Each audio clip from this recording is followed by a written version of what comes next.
네, 반갑습니다. 우리 송구 영신 예배를 이 밤에 함께 드릴 수 있도록 우리에게 믿음을 주시고 또 그런 모든 형편을 허락하시고 하신 모든 분이 우리 하나님이신 줄로 믿습니다. 우리 하나님께 영광을 돌립니다.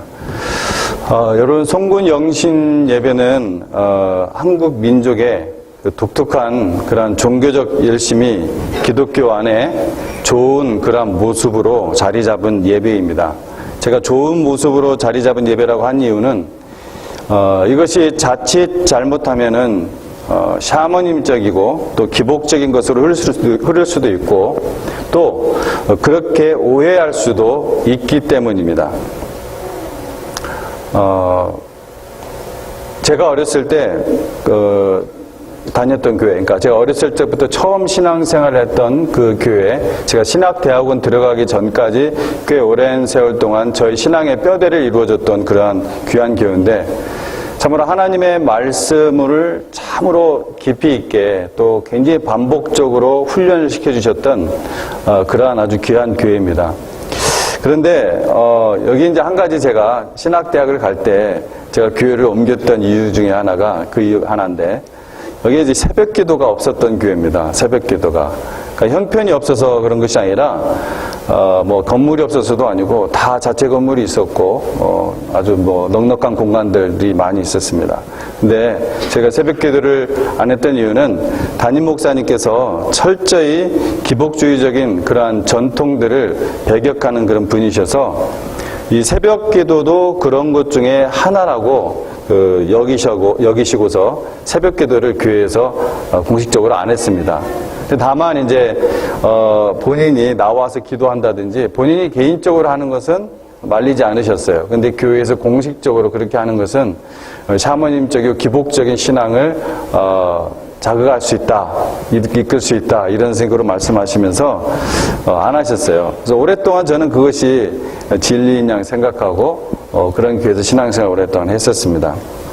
하지만 제가 신학교를 다니면서 제가 전도사로서 성도가 한 명도 없는 그러한 교회에서 같이 개척 사역을 하고 또 제가 이제 거기서 한국에서 신학대학원을 졸업하고 이곳 미국에 와서 다시 또 이제 신학을 더 공부하면서 이것은 정말 예수님께서 우리에게 본을 보여주신 성경적인 기도의 습관이다. 이런 판단이 저한테 섰고, 그리고 오히려 미국의 건전한 신학교 교수님들은 한국 기독교의 독특한 그런 아주 강점 중에 하나로 이러한 새벽 기도와 또 통성 기도를 꼽는 것을 제가 알 수 있었어요. 그래서 오히려 그분들은 그러한 기도의 그 전통들을, 그러한 예배들을 굉장히 귀하게 생각하고 우리 미국 성도들에게 그런 것들을 알리는 그러한 입장인데, 나는 그런 상황에서 전혀 반대적인 그러한 문화 속에서 내가 컸구나 하는 생각이 좀 들었었습니다. 자, 문제는 우리가 새벽 기도를 어떤 마음으로 또 어떤 목적으로 하느냐가 중요한 것이겠죠. 마찬가지로 오늘 이 시간 드리는 이 송구 영신 예배도 어떤 마음으로 또 무엇을 목적으로 하느냐가 매우 중요한 것입니다. 그것에 따라 우리가 하나님께 영광을 돌릴 수 있고 우리의 삶 속에서도 더욱더 영적인 그런 축복을 받을 수가 있는 것이죠. 그래서 우리 그리스도인들에게 송구 영신은 뭐 너무나 우리 잘 아듯이 지나온 한 해를 돌아보면서 회개와 감사로 보내는 것이고, 2018년을 회개와 감사로 보내는 것이고, 또 밝아오는 새해는 하나님을 더욱더 사랑하고 또 충성하며 살도록 헌신하는 그러한 의미를 갖습니다. 그래서 오늘 여러분 그런 마음으로 주님께 나아오신 줄로 믿습니다. 오늘 이 시편은 사실은 다윗이 쓴 시인데 좋은 상황 속에서 쓴 시가 결코 아니에요. 사실 다윗의 많은 시들이 결코 좋은 그런 형편과 좋은 환경 속에서 쓴 시가 아닙니다. 아주 고통스러운 그런 상황 속에서 쓴 노래예요. 시예요. 이것이 성령의 충만한 가운데서 쓴 시고 하나님께서 기록하게 한 시이기 때문에 또한 이것이 성경으로 남아있는 것이죠. 우리에게. 이게 어떤 시냐면은 그가 그의 아들 압살롬에게 반란을 당하여가지고 압살롬이 반란을 했어요. 반란을 일으켜가지고 그의 왕자를 빼앗기 위해서 지금 아버지를 쫓고 있는 그런 상황이에요. 쫓아서 아버지를 이제 죽이려고 하는 그러한 상황이죠. 그러한 상황 속에서 이 시를 쓴 것입니다. 근데 다윗은 그런 상황 속에서도, 즉 자기의 아들이 자기의 왕자를 뺏기 위해서 자기를 지금 잡으려고 하는 그러한 상황 속에서도 성령이 충만한 가운데 그의 인생을 돌아보면서 또 그리고 미래를 또한 바라보면서 지금 쓴 시라는 것이죠. 그래서 다윗은 14절과 18절에서 뭐라고 했냐면은 모든 백성 앞에서 나의 서원을 여호와께 갚으리로다. 모든 백성 앞에서 나의 서원을 여호와께 갚으리로다. 이렇게 노래하며 다짐합니다. 여러분, 서원이란 말은 이 히브리어는 서원이라는 그 뜻은 뭐냐면, 성경 원어의 뜻은 뭐냐면은 이렇게 해주시면은 이렇게 하겠다. 하나님께서 이렇게 해주시면은 이렇게 하겠다는 그러한 형식의 약속을 뜻합니다. 그러니까 그러한 서원을 하나님 앞에 갚으리로다 이렇게 얘기하는데, 다윗은 지금 참으로 수치스럽고 또 슬프고 목숨마저 위태한 이 위기 순간에 자기의 서원한 것을 모든 백성 앞에서 여호와께 갚겠다고 노래하는 것입니다. 다윗은 자기가 하나님 앞에서 약속한 것을 지키지 못한 것을 후회하며 회개하는 그런 마음이 들었을 것입니다. 사람이 이런 부분들이 있죠. 하나님께 서원한 것을 이런저런 이유로 갚지 못하다가 어떤 갑자기 위기가 닥치면은 그때 비로소 그것을 돌아보게 되죠.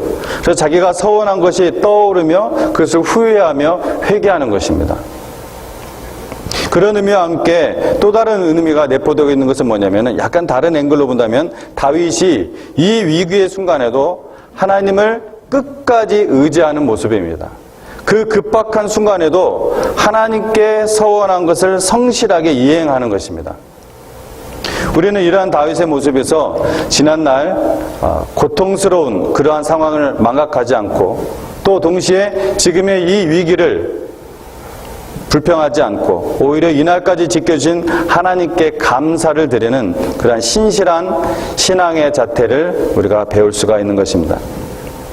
더군다나 다윗은 지금 왕으로서 자식 압살롬을 피해 도망가고 있는 그러한 상황에서도 은밀하게 자기가 이것을 갚겠다고 한 것이 아니라 공개적으로, 어디 앞에서라고 했어요? 모든 백성 앞에서 나의 서원을 여호와께 갚겠다고 이 다른 사람들 앞에서 공개적으로 자신의 신앙을 고백하고 또 감사의 찬송을 드리는 것입니다. 신하들과 백성들 앞에서 지금 어떤 상황입니까? 사실은 굉장히 수치스러운, 자기 개인적으로 너무나 고통스럽고 슬프기도 하지만 사실 사람들 앞에서, 자기 신하들 앞에서 매우 수치스러운 자식의 반란이에요. 그거 도망가고 있는 중이에요. 여러분, 한번 입장을 바꿔놓고 한번 그 입장을 한번 대어보십시오. 신하들의 눈길이 어떻게 느껴지겠습니까? 도망갈 때 백성들이 그 왕을 볼 때, 다윗을 볼 때 어떻게 보겠어요? 이러한 고백을 하는 다윗을 보고 대단한 분이다 이렇게 생각하는 분도 있겠지만, 사실 다윗의 입장에서는, 여러분이 그 입장이 되면은 참 이런 고백을 하는 것이 쉽지가 않습니다. 어떤 사람은 속으로, 야, 당신 좀 꼬라지를 알라, 부끄럽지도 않냐, 참 낯도 두껍다, 뭐 그렇게 얘기할 수가 있는 상황이죠.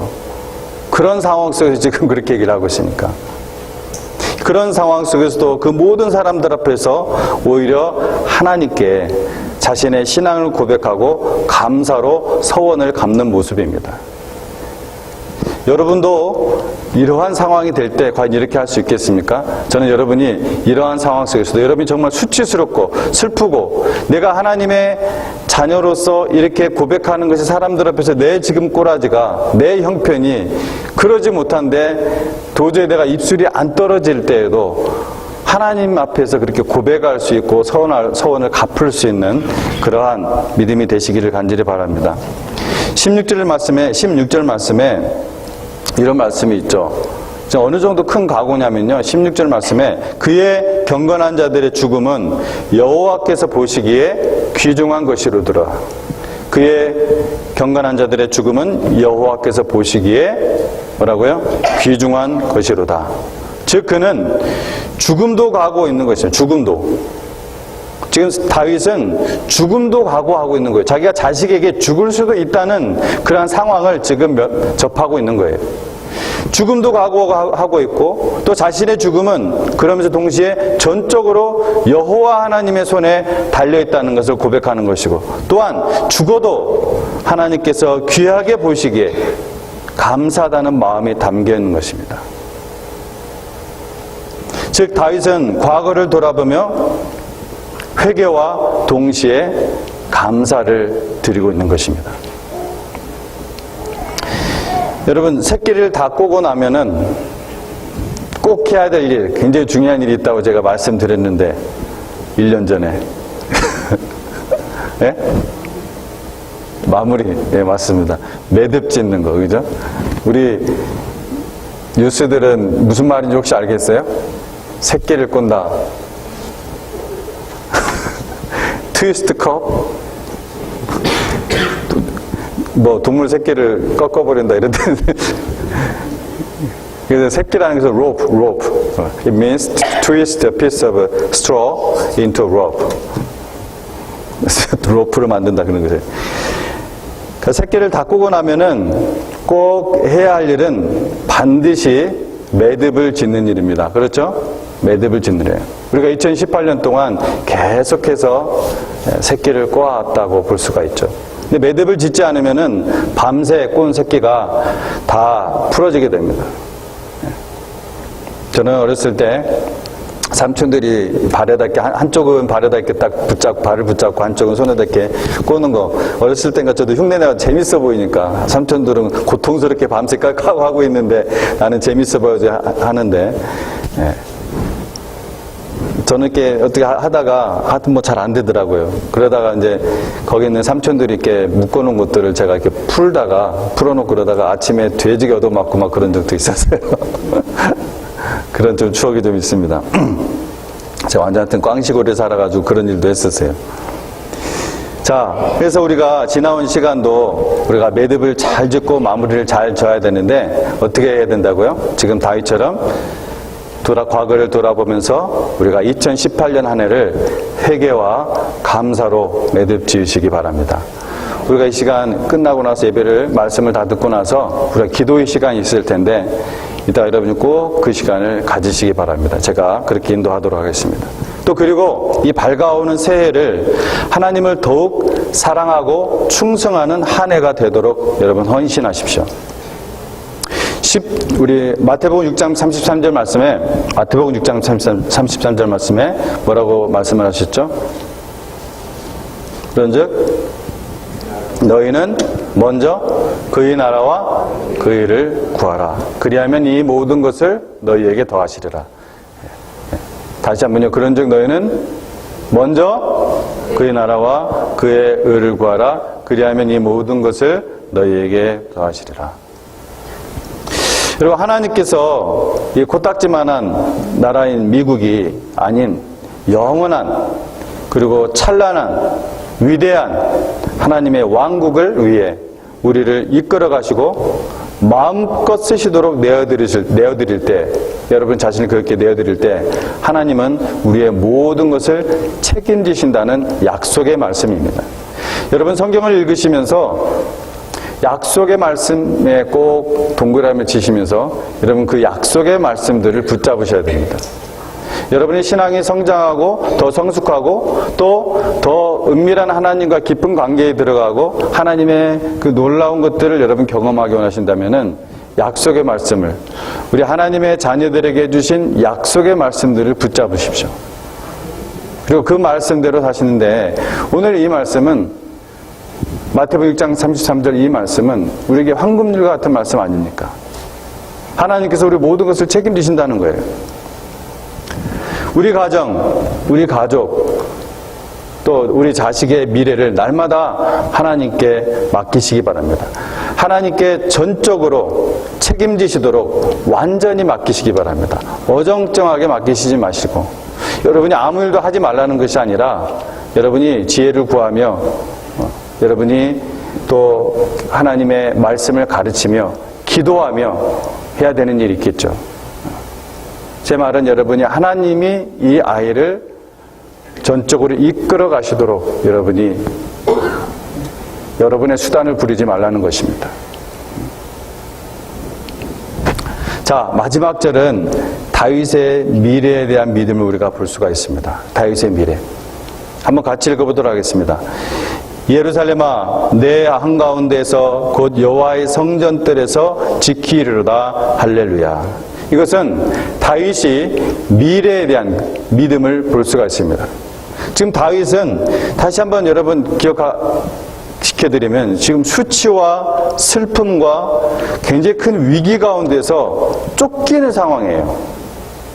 근데 그런 상황 속에서도 하나님께서 약속해 주신 그 영원한 왕조에 대한 말씀을 기억하고 있는 거예요.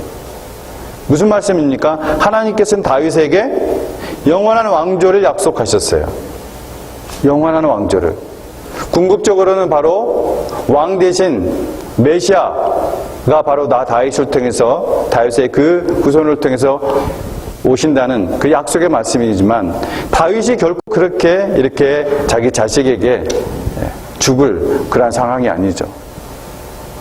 그 약속의 말씀을 다윗은 이 위기 속에서도 붙잡고 믿고 있는 것입니다. 그래서 다윗은 과거를 돌아보며 회개와 감사의 고백을 하고 동시에 하나님의 약속의 말씀을 통해 뭘 보는 겁니까? 미래를 보는 것입니다. 무엇을 통해 미래를 봤다고요?